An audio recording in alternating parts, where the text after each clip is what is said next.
এই দুনিয়ার জমিনে একজন বড় আল্লাহর বুজুর্গ আলেম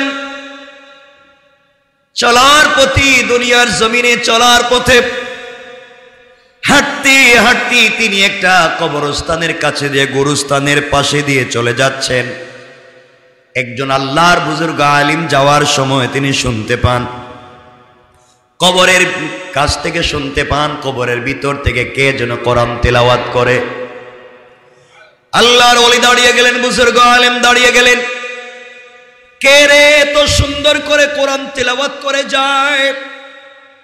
আমি একা একা হেঁটে যাই, কার কণ্ঠে এত সুন্দর কোরআন তেলাওয়াত শোনা যায়? আল্লাহর ওলি দাঁড়িয়ে গিয়েছেন, খুঁজতে লাগলেন কে যেন কোরআন তেলাওয়াত করে যায়। খুঁজতে খুঁজতে তিনি কোথাও পেলেন না, কাউকে খুঁজে পেলেন না। একটা গুরুস্থান খুঁজে দেখা যায় কোনো মানুষ নাই। আল্লাহর ওলি চক্ষু বন্ধ করলেন, মুরাকাবায় বসে গেলেন। মুরাকাবায় কাশফ হয়ে গেল, তিনি দেখতে পেলেন একজন ব্যক্তি কবরের ভিতরে বসে বসে কবরের ভিতরে কোরআন তিলাওয়াত করে যায়। আল্লাহু আকবার, জোরে বলেন। তিনি জানতে চাইলেন, কবর থেকে জবাব তিনি জানতে চাইলেন, তুমি এখানে বসে বসে কোরআন তিলাওয়াত করার কারণ কি? আল্লাহর গোলাম জবাব দিচ্ছে, বাইরে আমি পৃথিবীতে ছিলাম একজন কোরআনের হাফেজ। পৃথিবীতে কোরআনের সঙ্গে আমার বড় সম্পর্ক ছিল। মানুষ পুরা বছরে এক খতম কোরআন তিলাওয়াত করতে পারত না, আর আমি প্রতিদিন 2 খতম কোরআন তিলাওয়াত না করে ঘুমাই না। সুবহানাল্লাহ। তো আসতে বললেন, আর একটু জোরে বলা লাগবে সুবহানাল্লাহ, আরো জোরে পড়েন। 2 খতম কোরআন প্রতিদিন। এইভাবে আমার চলতে লাগলো। আমি আল্লাহর কাছে দুনিয়ায় জীবিত থাকতে দোয়া করে বলেছি, আল্লাহ আমি যদি ইন্তেকাল করে কবরে চলে যাই, তোমার কাছে আমি কিছুই জানতে চাইব না, কোনো জিনিস চাইব না। আয় আল্লাহ তাআলা, তুমি শুধুমাত্র কেবলমাত্র আমাকে দুনিয়ায় যেভাবে কোরআন তেলাওয়াতের সুযোগ দিয়েছ, কবরেও তুমি আমাকে কোরআন তেলাওয়াতের সুযোগ দিবা। আল্লাহর ওলি জানতে চাইলেন, গোলাম কি বলতে চাও বলো। গোলাম বলছে, আল্লাহর ওলি আমি ইন্তেকাল করে কবরে এসেছি, আমার কাছে জানতে চাওয়া হয়েছে তুমি কি চাও। আমি আবার জীবনে বেঁচে থাকবার সেই কথাটাকে স্মরণ করিয়ে দিয়ে বলছি, আল্লাহ তাআলা আমি আর কিছুই চাই না, আমি এই কবরের ভিতরে কোরআন তিলাওয়াত করতে চাই। এইভাবে কোরআন তিলাওয়াত করে যাই। অনেক দিন থেকে কোরআন তিলাওয়াত করে যাচ্ছি, আজ পর্যন্ত কোরআন তিলাওয়াত করেছি কমপক্ষে 5 থেকে 8 হাজার খতম। আরো জোরে পড়েন। 5 থেকে 8 হাজার খতম কোরআন কবরের ভিতরে আমি তিলাওয়াত করতেছি। এভাবেই আমার দিন চলে যায়। আল্লাহর ওলি কথাগুলো শোনা মাত্র দাঁড়িয়ে বললেন, সুবহানাল্লাহ।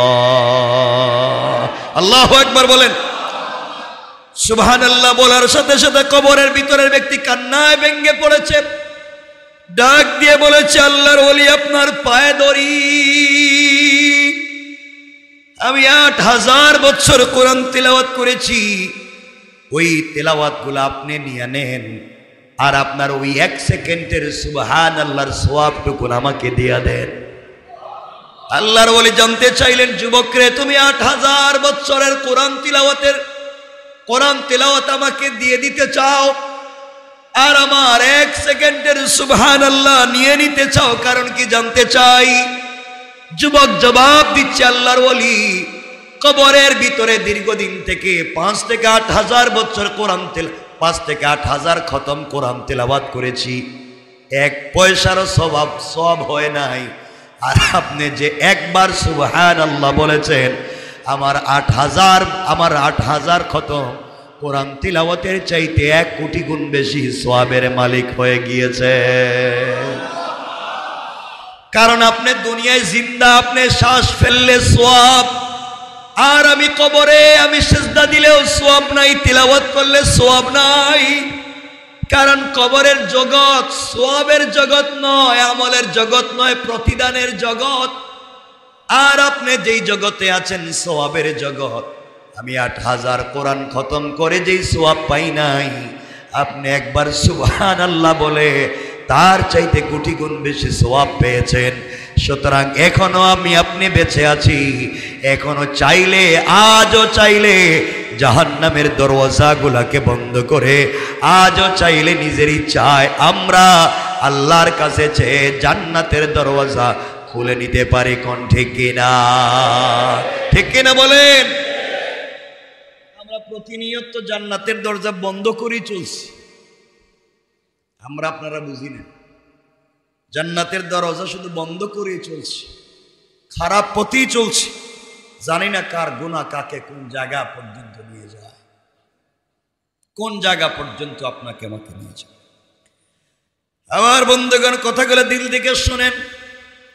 এই জন্য আবারও বলছি, আপনার অন্তরে যদি কোনোভাবে, আপনার অন্তর যদি শক্ত হয়ে যায়, আপনার দিল যদি শক্ত হয়ে যায়, আপনার দিল যদি দুনিয়ার মধ্যে ডুবে পড়ে যায়, আপনার দিল যদি দুনিয়ার পিছনে ছুটে চলে, আপনার মনে যদি শুধু শয়তানি আর নাফরমানি থাকে, আপনি মাঝে মাঝে কবর জিয়ারত করে আসবেন, কবরের কাছে যাবেন। কবরের কাছে গেলেই বুঝতে পারবেন, একা একা যাবেন, গভীর রাত্রে যাবেন, বুঝতে পারবেন কবরের কাছে গেলে আপনার চাইতে কত পাওয়ারফুল শক্তিমান মানুষ পড়ে আছে, হাত নাড়াতে পারে না, কবরের মাটিগুলাও সরাতে পারে না। আজ আপনার জবান আছে, শয়তানি করার সুযোগ আছে। আপনি আমিও যদি মরে যাই, আমাদের কবরের উপর দিয়া কত গুড়া গাদা হাঁটবে, প্রস্রাব করবে, আমরাও সরাতে পারবো না। ঠিক কিনা বলেন? এই জন্য আমার বন্ধুগণ, রাসূল বলেছেন, তোমরা মাঝে মাঝে কবর জিয়ারত করো, কেননা এটি তোমাদেরকে মৃত্যুর কথা স্মরণ করিয়ে দিবে। অন্য হাদিসে রাসূল বলেছেন, তোমরা কবর জিয়ারত করো, কেননা এটি তোমাদের আখিরাতের কথাকে বারবার স্মরণ করিয়ে দিবে। দুনিয়ার কিছু ভয়, দুনিয়ার কিছু লোভ লালসা তোমাদের ভিতর থেকে চলে যাবে। গিয়া দেখো কত বড় বড় পয়লওয়ান, যার একটা আঙ্গুলের হেলনে গোটা দুনিয়া চলতো, সেও কবরে পড়ে আছে, কবর ভেঙ্গে গিয়েছে, কত কবর মাটি পড়ে গিয়ে পানি ঢুকে গিয়েছে, কেউ দেখবার মতো নাই। তুমিও মরে যাবা, আমিও মরে যাব, কোন জায়গায় কার কবর হবে হয়তো কেউ আমাদের কেউ দেখবার মতো থাকবে না। ঠিক কিনা বলেন?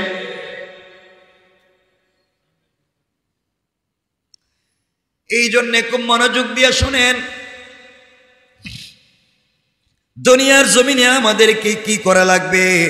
শেখ ইবনে উসাইমিন রাহমাতুল্লাহি আলাইহি বলেন, যখন তোমার হৃদয় উদাসীন হয়ে যাবে, তোমার আত্মা দুনিয়ার জন্য মিশে যাবে, তখন তুমি মাঝে মাঝে কবরের কাছে যাও এবং সেই মানুষগুলাকে নিয়ে চিন্তা ভাবনা করো, যারা গতকালও তোমার মতোই এই জমিনের উপরে ছিল, আজ তারা নাই।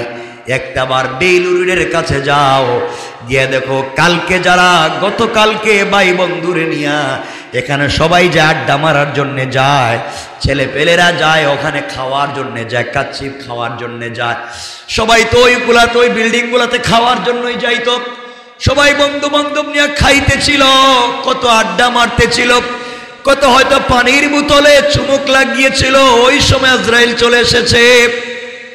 কত ভাই বিদেশে যাবে, তার পাসপোর্ট রেডি, ভিসাও ঠিক হয়ে গিয়েছে, সেও মরে গিয়েছে। বোঝা গেল মওত আসবে, কাউকে কখনো বলে আসবে না। ঠিক কিনা বলেন? এই জন্য দুনিয়ার জমিনে আমাদেরকে চলার পথে মওতকে স্মরণ রাখতে হবে তো ইনশাল্লাহ। বলেন না ইনশাল্লাহ? আরো জোরে বলেন না ইনশাল্লাহ? মওত মরে থাকবে তো। আমরা এই পৃথিবীতে যা করি সব বাঁচার জন্য। কার জন্যে? এখানে একজন আছেন নিজে আনা, আমি যা করতেছি মরার জন্য। হ্যাঁ, কেউ আছেন একজন যে আমি হে আল্লাহর ওলি, আমি যা করি মরার জন্য? নাই, সব আল্লাহর কুতুব, সব বাঁচার জন্য। অসুস্থ হলেই ডাক্তারে যান, কি জন্য? বাঁচার জন্য। সুস্থতা মানে কি আর বাঁচা থেকে কয়েকদিন? কোন ঔষধে কাজ হচ্ছে না, হুজুরের কাছে যান, হুজুর আমার তো কিছু হইতেছে না, একটু দোয়া। বলি কি? বলে একটু বেঁচে থাকি ভালো করে। সবই তো বাঁচতে চায়। মনে রাখবেন এই পৃথিবীতে বাঁচতে পারবো, চাইলে পারবো, পারবো। আজ না হয় কাল আপনাকে আমাকে মরা লাগবেই। কি নিয়ে হাজির হবেন আল্লাহর কাছে? কি আছে যেটা নিয়ে রবের সামনে হাজির? কিচ্ছু নাই। এই জন্য আল্লাহর ওয়াস্তে এই পৃথিবীতে বেঁচে থাকবার বহুত চেষ্টা করেন। আজ না হয় কাল আপনাকে আমাকে মরা, আবার বলেন মরা লাগবে। চাইলে এই পৃথিবীর কেউ বেঁচে থাকতে পারবে না। আল্লাহ আমাদের সবাইকে বুঝার তৌফিক দান করুক। সকলে পড়েন আমিন। কেন কথাগুলো বলতেছি? আল্লাহ পাক রব্বুল ইজ্জত ওয়াল জালাল চাইলে কাউকে কিয়ামত পর্যন্ত হায়াত বাড়িয়ে দিতে পারেন না? কাউকে চাইলে এই পৃথিবীতে যেমন ফেরেশতাদের হায়াত কিয়ামত পর্যন্ত বাড়িয়ে দিয়েছেন, তাদের নাই। কিয়ামত পর্যন্ত ফেরেশতারা বেঁচে আছে, বেঁচে থাকবে। পৃথিবীটা খুব কিয়ামতের কাছাকাছি যাচ্ছে। মৃত্যুটা খুব কাছাকাছি হচ্ছে আমাদের। ব্যক্তির মৃত্যু, জাতির মৃত্যু, ওরা দুনিয়ার মৃত্যু খুব কাছাকাছি আসতেছে। কিয়ামতের যত আলামত গুলা রয়েছে ওগুলা প্রকাশিত হতে যাচ্ছে। কিয়ামতের একটা আলামত হচ্ছে এমন একটা দিন আসবে যেদিন মুসলমানদেরকে কাফেরেরা কালো কালো ছোট ছোট গুটা দিয়া আঘাত করে মারবে। আপনার কি মনে হয় কালো কালো ছোট গুটা এটা দিয়ে এখন মারা হচ্ছে না? সারা দিনই তো গুলি করা হচ্ছে, বম মারা হচ্ছে, মুসলমানদেরকে ঝাঁঝরা করে দেওয়া হচ্ছে, ঠিক কিনা? কিয়ামতের আলামত। কাফের বেঈমানের একত্রিত হয়ে একজন আরেকজনকে একটা প্লেটে ডেকে ডেকে, মানুষ যেভাবে মেহমান আসলে প্লেটে ডাক দিয়ে বসে আসো একসাথে খাই, এইভাবে গোটা দুনিয়ার কাফেরের ঐক্যবদ্ধ হয়ে একে অপরকে ডেকে ডেকে জমাতবদ্ধ হয়ে মুসলমানদেরকে মারতেছে, ঠিক কিনা? আর আমরা কি করতেছি? আজ মুসলমানদের কলিজার থেকে রক্ত ঝরতেছে।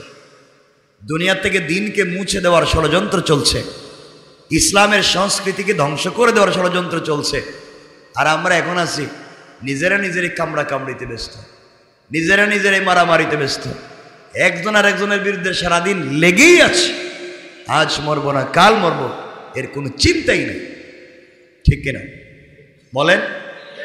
চাইলে বেঁচে থাকতে পারবেন না মরতে হবে? কেউ আগে কেউ পরে, কেউ আগে কেউ পরে। কি আছে এমন যে জিনিস নিয়ে আল্লাহর সামনে দাঁড়াতে পারবো? এমন কোন জিনিস আসেনি আপনাদের কাছে? কোনো আমল আছে?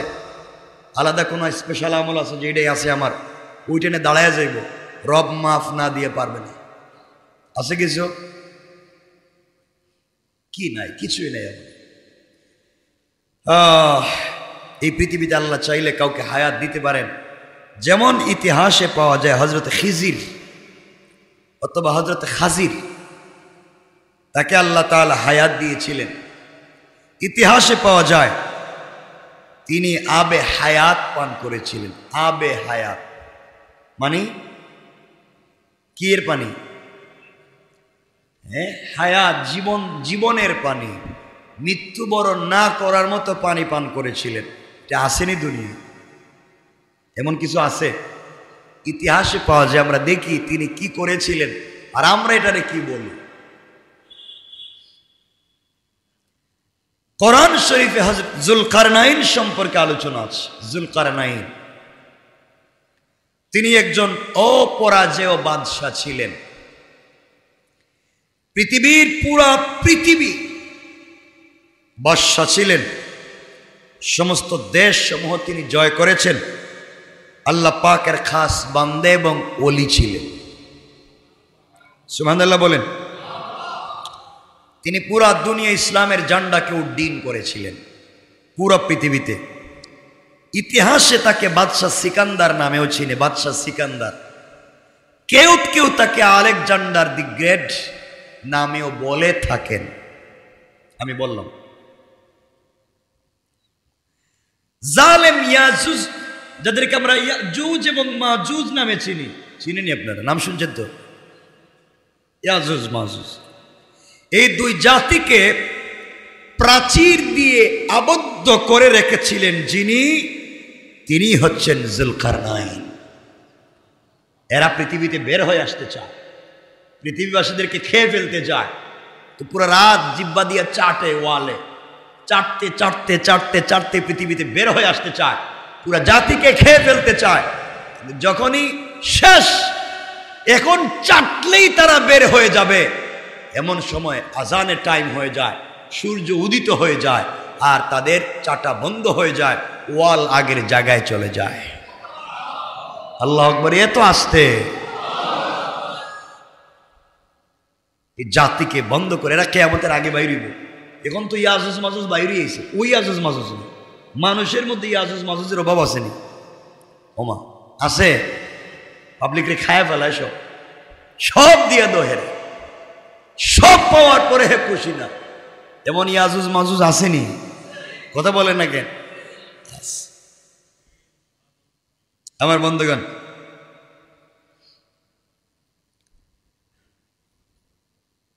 হযরতে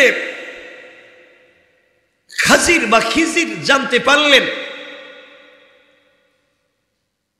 যে কুহে কাফ নামে একটা পর্বত আছে, এর অন্ধকারে একটা গুহা আছে, যেখানে আবে হায়াতের একটা কূপ আছে, তার পানির এতই গুণ, যে ব্যক্তি পানি পান করবে সে কিয়ামত পর্যন্ত আয়ু লাভ করবে, মরবে না, লম্বা হায়াত পাবে। এতটুকু কি হায়াত পাবে? সবাই বলেন না। সেই পানি দুধের মতো সাদা, বরফের মতো ঠান্ডা, মধুর মতো মিষ্টি এবং সুস্বাদু, মিশকের মতো বেশি সুগন্ধি।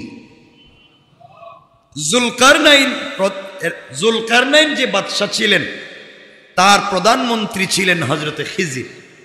হযরতে খিজিরকে সঙ্গে নিয়ে বাদশা জুলকারনাইন, বাদশা সিকান্দার, আলেকজান্ডার দি গ্রেট, তিনি বের হলেন এই পানির সন্ধানে।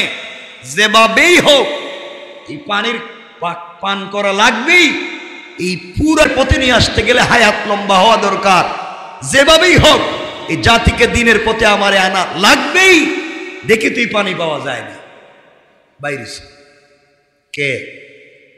বাদশাহ জুলকারনাইন। তার প্রধানমন্ত্রীর নাম ছিল খিজির। প্রধানমন্ত্রীর নাম কি? যাওয়ার সময় তিনি বড় বড় ওলিয়াদেরকে জিজ্ঞাসা করলেন, কুহে কাফের গভীর অন্ধকার গুহায় তো কিছুই দেখা যাবে না, তখন সেই অন্ধকারে কিভাবে চলাফেরা করব? কারণ এত অন্ধকার, এই অন্ধকারে আমি চলবো কেমনে, চিনবো কেমনে? তারা বললেন, এমন কোন মণি মাণিক্য সঙ্গে নিন যা অন্ধকারে আলো ছড়াবে। জুলকারনাইন তখন অন্ধকারে আলো বিকিরণকারী মূল্যবান একটি পাথর খিজিরের হাতে দিয়ে 12 বৎসরের পথ অতিক্রম করার জন্য রওনা হয়ে গেলেন। কত বছর? 12 বছর।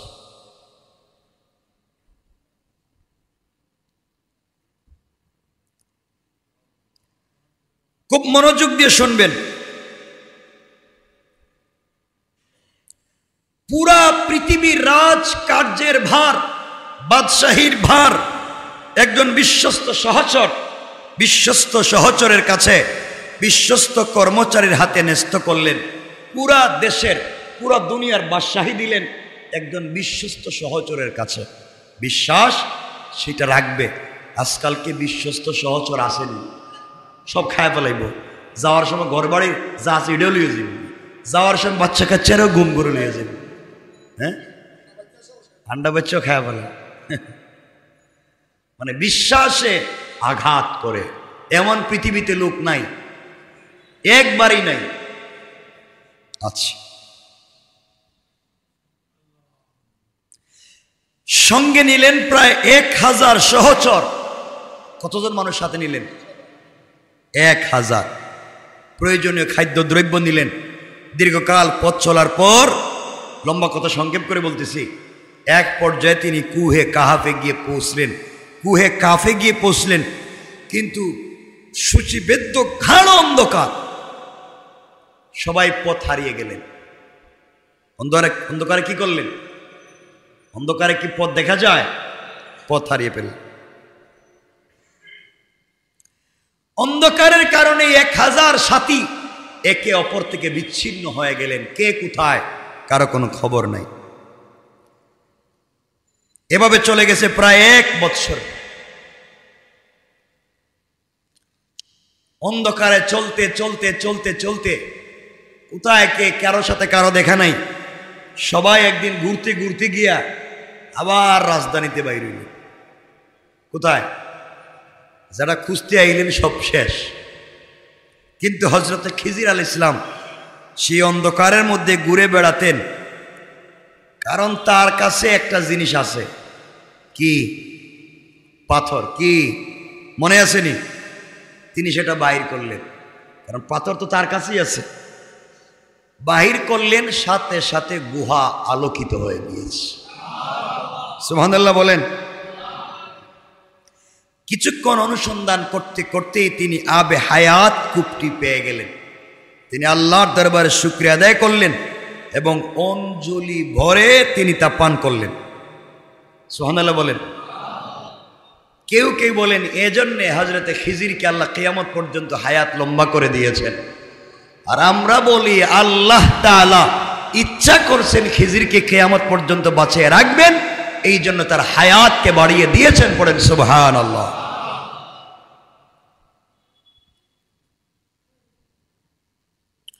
এটা ইতিহাস থেকে বলতেছি। কেন বলতেছি সামনে বলবো।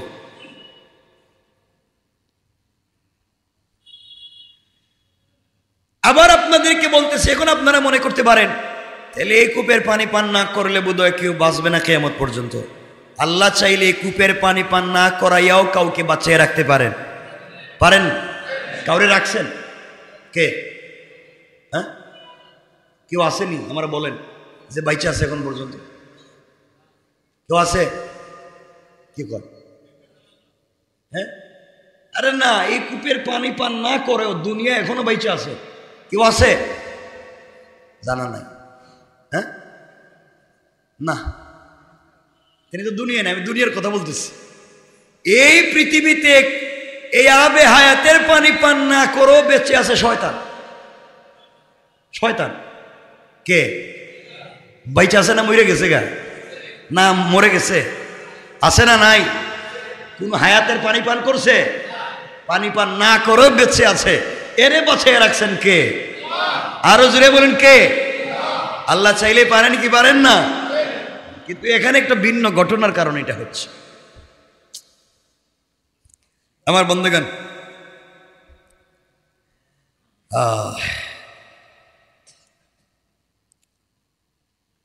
আর কে আছেন জীবিত? জীবিত তো সবাই আছেন। জীবন্ত কোন মানুষ এখনো বেঁচে আছে? কেউ? আপনাদের মাথায় কি আসে না এগুলো? হযরতে ঈসা আলাইহিস সালাতু ওয়াস সালাম। ঈসা আলাইহিস সালাম জীবিত না মৃত? জীবিত না মৃত? জীবিত। তিনি আছেন জীবিত। যাই হোক, আমরা এগুলো সংক্ষেপ করে করে আমরা মূল কথায় যেতে পারবো না।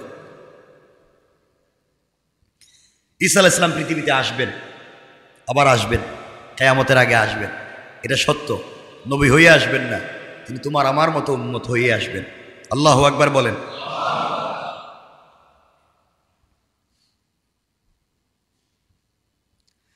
আল্লাহ রাব্বুল ইজ্জত ওয়াল জালাল বলছেন কোরআনে কারীমে, আল্লাহ পৃথিবীতে কারো উপরে কারো শ্রেষ্ঠত্ব দিয়েছেন। আল্লাহ বলছেন ওয়ালা তাতামান্নাউ মা ফাদ্দালাল্লাহু বিহি বা'দাকুম আলা বা'দ। যাকে ইচ্ছা করেন তিনি কারো উপরে কারো শ্রেষ্ঠত্ব দিতে পারেন। কেউ তোমার উপরে যদি শ্রেষ্ঠ হয়ে যায়, কেউ তোমার উপরে যদি বড় হয়ে যায়, তুমি হিংসা এবং লোভ লালসা কইরো না, কারণ আমি কখন কাকে কার উপরে বড় করব। দুই বন্ধু একসাথে চলছে, গরিব যে ছিল আজকে সে ফ্যাক্টরির মালিক, ধনী যে ছিল আজকে সেই ফ্যাক্টরির কর্মচারী। কথা বলেন না কেন? আছে না নাই? লোভ লালসা হিংসা করে লাভ নাই। আপনি ছিলেন ক্লাসের ফার্স্ট বয়, আপনি এখনো 10,000 বেতন পান, আর ক্লাসের একবারে ফেল যে ছিল এখন সে ফ্যাক্টরির মালিক, কয়েক হাজারের কোটি টাকার মালিক। আছে না নাই? কে করতে পারে? এজন্য অহংকার করে লাভ, হিংসা করে লাভ কে করতে পারে? আল্লাহ বলছে তার প্রয়োজনে তিনি কাউকে কারো উপরে শ্রেষ্ঠত্ব দিতে পারেন। আল্লাহ রাব্বুল ইজ্জত ওয়াল জালাল আরো বলছেন, কথাগুলো বলার কারণ এটা, যালিকা ফাদলুল্লাহি ইউতিহি মাইয়াশা। আল্লাহ বলছেন এসব আল্লাহর অনুগ্রহ, তিনি যাকে ইচ্ছা তাকে দান করেন। সুবহানাল্লাহ বলেন, আরো জোরে বলেন না সুবহানাল্লাহ। আল্লাহ ইচ্ছা করলে সব পারেন, আল্লাহ সব পারেন। আপনি দেখবেন 50 বছর থেকে দোকানদারি করতেছেন, আপনার দোকানে ব্যবসা হয় না, আর আরেক বেচারা আপনার দোকান কি ডেকোরেশন করা, রেস্টুরেন্ট কি ডেকোরেশন করে রাখছেন, এরপরও দেখবেন পাবলিক আপনার রেস্টুরেন্টে আসে না। আর একজনের ভাঙ্গা দোকান, কুত্তা এদিকে ঢুকলে আরেকদিকে বেরিয়ে যায়, এর দোকানে দেখবেন কাস্টমার ছড়াইতেই পারে না। আসে না নাই? কে করতে পারে? আল্লাহ বলছেন যালিকা ফাদলুল্লাহি ইউতিহি মাইয়াশা। এটা আমি আল্লাহ কাকে কখন কোন অনুগ্রহ দিব কেউ জানে না, জানেন কে?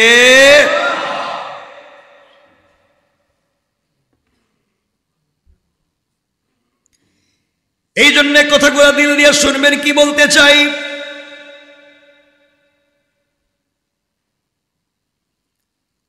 হযরতে খিজির আলাইহিস সালামের কথা নিয়ে আসবার কারণ হলো এক সময় তিনিও হারিয়ে গিয়েছিলেন,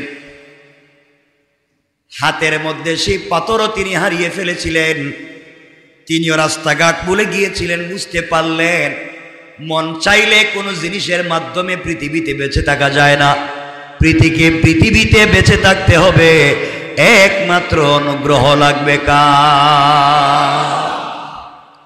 বুঝতে চাইলাম আপনি যত দুনিয়ার যত উপকরণ গ্রহণ করেন বাঁচার জন্যে, দুনিয়ায় আপনি বড় হওয়ার জন্যে, নিজেকে বড় করবার জন্যে যত উপকরণ গ্রহণ করেন, আপনার যত সেনা সামন্ত গ্রুপ থাকবে, কর্মীর অভাব থাকবে না, কেউ আপনাকে বাঁচাইয়া রাখতে পারবে না।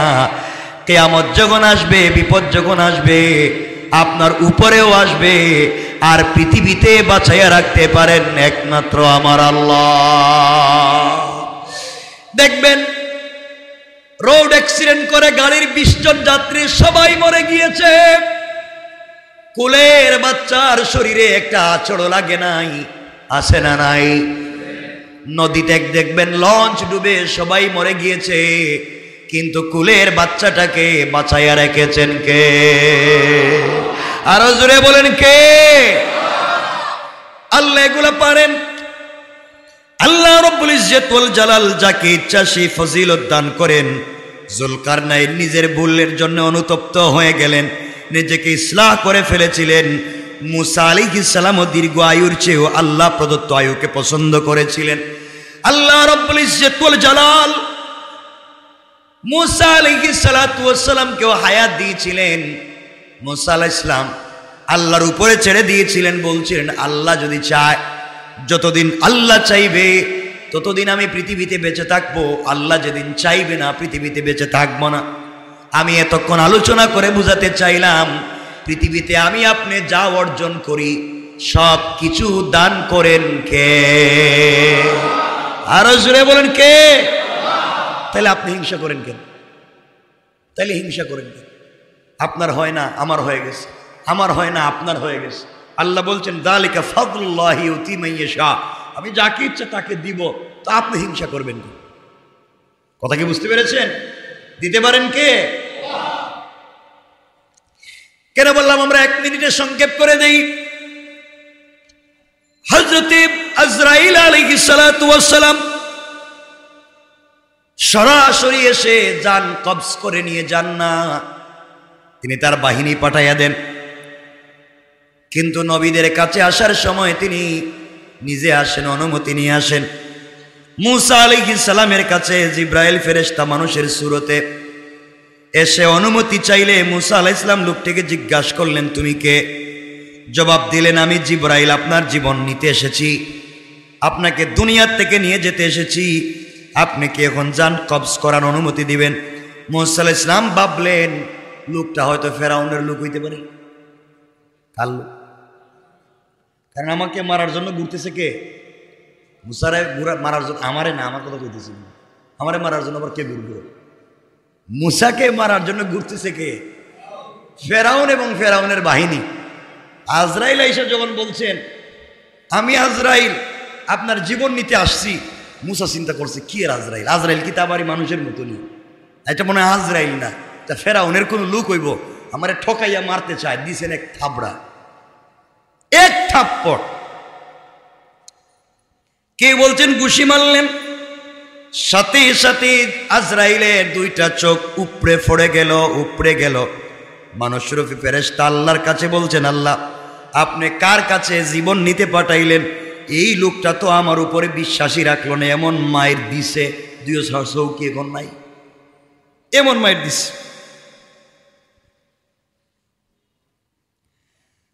আল্লাহ রাব্বুল ইজ্জত ওয়াল জালাল বললেন, তুমি যাও তার কাছে গিয়ে বলো আমি আল্লাহর হুকুমে এসেছি, আল্লাহ আমাকে পাঠিয়ে দিয়েছে তার বকরির পিঠে হাত রাখতে। বকরির পাল আছে মুসার, এই হাতের তালুর নিচে যতগুলা পশম পড়বে তত কোটি বৎসর আল্লাহ তার হায়াত বাড়াইয়া দিবে। বুঝতে পারলেন তিনি জিব্রাইল, আজরাইল বুঝতে পারলেন আজরাইল ফেরেশতা। তিনি বললেন, সেই পশম পরিমাণ আয়ু বাড়াবার পরে কি আমার কাছে আবার আপনি আসবেন? কয়েকদিন যত কোটি পশম থাকুক, একদিন পশম শেষ হয়ে যাবে, আপনি মরে যাবেন। আজরাইল বললেন, পশম শেষ হওয়ার পরেই যেহেতু মরা লাগবে, তাহলে আমার ইচ্ছার উপরে মরতে চাই না, আল্লাহ যেদিন ইচ্ছা করবেন তার ইচ্ছার উপরে আমি মরে যেতে চাই। সুবহানাল্লাহ বলেন। তাহলে আমি এতক্ষণের আলোচনা বুঝাতে চাইলাম, এই পৃথিবীতে যা হবে ইচ্ছা করবেন কে? আমাদেরকে যা দিবেন ইচ্ছা করবেন কে? আল্লাহ বলছেন, যালিকা ফাদলুল্লাহি ইউতিহি মান ইয়াশা। আল্লাহ অনুগ্রহ দেন যাকে ইচ্ছা তাকে দান করেন। সুতরাং দান করেন আল্লাহ, আর হিংসা করে কে? আমরা। দান করেন কে? আর হিংসা করি। এজন্য এগুলা থেকে বের হওয়া লাগবে। আল্লাহ আমাদের কবুল করুক।